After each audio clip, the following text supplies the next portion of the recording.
Blood splattered across the cold metal floor of the station's medical bay. The creature on the table, a massive Dravok, thrashed and roared, restraint straining under its strength. Dr. Nira clicked her mandibles in frustration. Red warning lights pulsed across every monitor. Heart rate spiking, internal bleeding worsening. Sedatives, completely useless. 30 years in xenoveterinary medicine, and she'd never seen anything like it. She knew every procedure, every protocol by heart. But protocol was clear. This thing was too dangerous to save. The Dravok's 6 legs scraped against the floor, carving deep scars into the metal. Its fur, soaked in blood, bristled like blades. Razor teeth flashed in the light. This was no ordinary patient. It was an apex predator from Dravis 4, a world where everything evolved to kill. Humane termination, Nira ordered. Contact the owner. Captain Roth shoved through the crowd of medics, his rocky, granite-like skin glinting under the lights. "You can't kill him," he barked. "He saved my entire crew." Nira didn't flinch. "Then you should have brought him sooner. His pain has made him feral. Any attempt to treat him will end in casualties. There has to be another way," Roth pleaded. "There is not," Nira said coldly. "Prepare the termination. Wait," a new voice cut through the chaos. Every head turned. Dr. Ben Foster stood at the back of the room, human, arms folded, eyes locked on the raging Dravok. The newcomer. The Earth vet. Only 3 days on Station Harmony. Nira narrowed her eyes. "You have an objection, Dr. Foster?" Ben stepped forward, ignoring the gasps from the others. "Yeah, that animal isn't attacking. He's defending himself." "The distinction is irrelevant," Nira snapped. "He's too dangerous," Ben pointed. "Look at his eyes." Nira sighed, annoyed, but activated her optical enhancers. The Dravok's pupils were wide, its breathing shallow and rapid, its entire body trembling. "He's afraid," she realized. "Terrified," Ben said quietly, "and in pain. See how he's guarding his left side? That's where the bleeding is. Every time he moves, it hurts worse. He's not fighting you. He's panicking." "Your observation changes nothing," Nira said. "Standard sedatives don't work on Dravoks. We can't get close enough to—" "Then let me try," Ben interrupted. Without sedatives, the room went silent. Even the machines seemed to pause. Nira's antennae twitched. "That is suicide." "Maybe," Ben said, stepping toward the control panel. "Or maybe I know something you don't." "Human arrogance will get you killed," Nira hissed. "Human experience," Ben said calmly, "might save his life." He met her gaze. "I've worked with animals that could tear me apart. Wolves, bears, big cats. But they didn't, because I learned their language." "Dravoks do not have language," Nira argued. "All animals have language," Ben said firmly. "You just have to listen," Nira hesitated. "Humans were infamous for this kind of madness. Their strange empathy with predators. They kept them as companions. Healed them. Loved them. It was absurd. But the Dravok was dying anyway." "Fine," she said at last. "But if you're injured, the station bears no responsibility." "Understood." Ben nodded once. "Lower the containment field." "You're insane," Captain Roth growled. "That thing will rip you apart!" "Maybe," Ben admitted with a faint smile. "But not if I do this right." Nira gave the signal. The containment barrier flickered, then vanished. The air seemed to thicken. The Dravok turned toward the human, growling, its muscles coiled like springs. Ben crouched low, sideways posture, avoiding eye contact. Slowly, deliberately, he stepped closer, and then he said it, barely a whisper. "Easy, buddy. Easy now." The Dravok froze. The entire room went silent. Every alien eye locked on the impossible scene unfolding before them. Ben took another slow step forward. "Nobody here wants to hurt you," he murmured. "I know you're scared. I know it hurts. But I can help." The Dravok's breathing slowed. Ears twitched forward. The snarl faded to a low rumble. "That's it," Ben whispered. "Good boy. You're doing great." He extended his hand, a palm down, fingers loose. A universal earth gesture of peace. The Dravok sniffed. The growl faded. Its head lowered slightly. "This shouldn't be working," Nira muttered. Ben took one more step, close enough to die in a heartbeat, and placed his hand gently on the creature's head. "There we go," he said softly. "I've got you now," the Dravok exhaled, long and trembling. The fight was gone. Nira stood frozen, disbelief written in every twitch of her mandibles. The creature that could snap titanium restraints now lay still under human touch. Ben's hands moved carefully over the Dravok's ribs. 3 broken ribs. Punctured lung on the left. Fractured leg. Nira approached, curiosity overtaking fear. You determined that? Without scanners? I can feel it, Ben said. Broken bones grind. Breathing sounds wet when there's blood in the lungs. The body tells you everything, if you listen. That's inefficient. Maybe, Ben said. But scanners don't build trust. The Dravok let out a soft whine. Ben pressed his forehead against the creature's skull. A strange, intimate gesture. We're going to fix it. I promise, Captain Roth whispered. In 20 years of transport work, I've never seen one act like that. A Quellan assistant spoke up.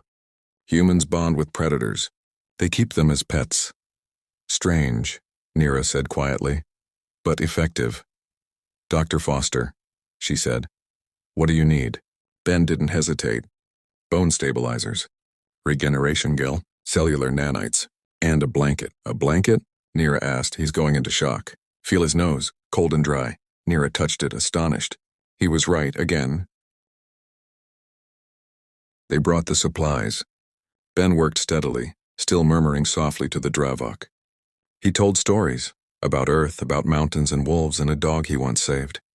The creature listened. Actually listened. Why do you speak to him? Nira asked. He can't understand you. He understands tone, Ben said. And intent. Animals always know when someone cares. Nira entered the containment field to assist, heart pounding. The Dravok growled, but Ben's hand steadied it instantly. She's a friend, he said. Be nice, and the monster obeyed. Together, they drained the punctured lung, repaired ribs, sealed wounds. Through it all, Ben's hand never left the Dravok's head. One touch, constant reassurance. When it was finally over, the Dravok's breathing was deep and even. Vital signs stabilized. Ben smiled, exhausted but relieved. You're gonna be fine, buddy. The Dravok rumbled softly, pressing its massive head into Ben's chest. Captain Roth exhaled. I've never seen a Dravok do that. Because no one ever tried, Ben said quietly. Everyone saw a monster. I saw a scared animal who needed help. Nira looked at the human and for the first time doubted her protocols. Your methods are unconventional. But they work, Ben smiled. Maybe we can learn from each other. The Dravok's tail thumped weakly against the floor. A simple, universal gesture of contentment. And for the first time in Station Harmony's history, a predator from a death world slept peacefully under a human's hand. 3 weeks later, Station Harmony was quiet again. The Dravok had recovered and been returned to Captain Roth's crew. Rumor said the beast refused to eat unless its human doctor visited daily. Dr. Nira still didn't understand it. She'd spent her life learning anatomy, chemistry, xenobiology. Yet the human had walked in, said a few soft words, and done the impossible. She told herself it was luck. Until the Talvex arrived. The emergency klaxon screamed through the station. Containment breach in Dock 12. Nira sprinted toward the bay with a team of medics, then stopped cold. The creature towering before them wasn't supposed to exist outside a war zone. A Talvex war beast. Twice the size of the Dravok, armor-scaled hide, jaws that could bite through hull plating. And it was dying. Half its torso had been shredded by shrapnel. Its 4 eyes were glazed with pain. Back, Nira shouted. Raise containment shields. But it was too late. The Talvex lunged. A shockwave slammed the crew into the wall. A dozen medbots were torn apart in seconds. Get out, someone yelled. Nira stumbled toward the exit, then froze when she saw a familiar figure walking straight in. Ben Foster. No armor, no weapon, just calm eyes and a medkit slung over one shoulder. Ben, Nira cried. You can't. I have to, he said simply. If we don't help it now, it'll die and take half the station with it. The Talvex roared, a deep bone-rattling sound that shook the bay doors. Ben didn't flinch. He dropped to one knee, head lowered, voice steady. Hey, I know that sound. You're scared, aren't you? The beast hesitated, confused by the tone. Ben kept talking. You're not a weapon right now. You're hurt. Let me help. The Talvex's breathing hitched, a guttural rasp. Blood pooled beneath its body. Nira's mind screamed that this was madness, but her heart whispered otherwise. Lower containment, she said quietly. The guard stared. Doctor? Do it, she ordered. The barrier shimmered and fell. Ben approached slowly, voice low and rhythmic, almost like a heartbeat. Easy. Just like the Dravok, huh? You're not alone. The Talvek's massive head turned toward him. For one breathless second, time froze. Then miraculously it stopped thrashing. Ben moved closer, hands open, words soft and constant. Every phrase deliberate, every tone comforting. He placed one hand against the creature's jaw. The scales were hot, trembling with pain. "You're gonna be okay," he whispered. "I've got you." Nira swallowed hard. "How?" she whispered. Ben didn't look up. Same rule as before. Listen first, heal second. He worked with surgical speed, clamping arteries, sealing wounds, applying regeneration foam. Every time the Talvex twitched, his voice steadied it again. Hours passed. Sweat soaked his shirt. His hands were covered in alien blood. But when it was over, the Talvex breathed evenly for the first time. "Vitals stable," Nira said in disbelief. "It's responding." Ben leaned back, exhausted. "Told you. All they need is someone who gives a damn." The Talvex blinked slowly, then to everyone's shock lowered its head to the floor beside Ben. A sign of submission.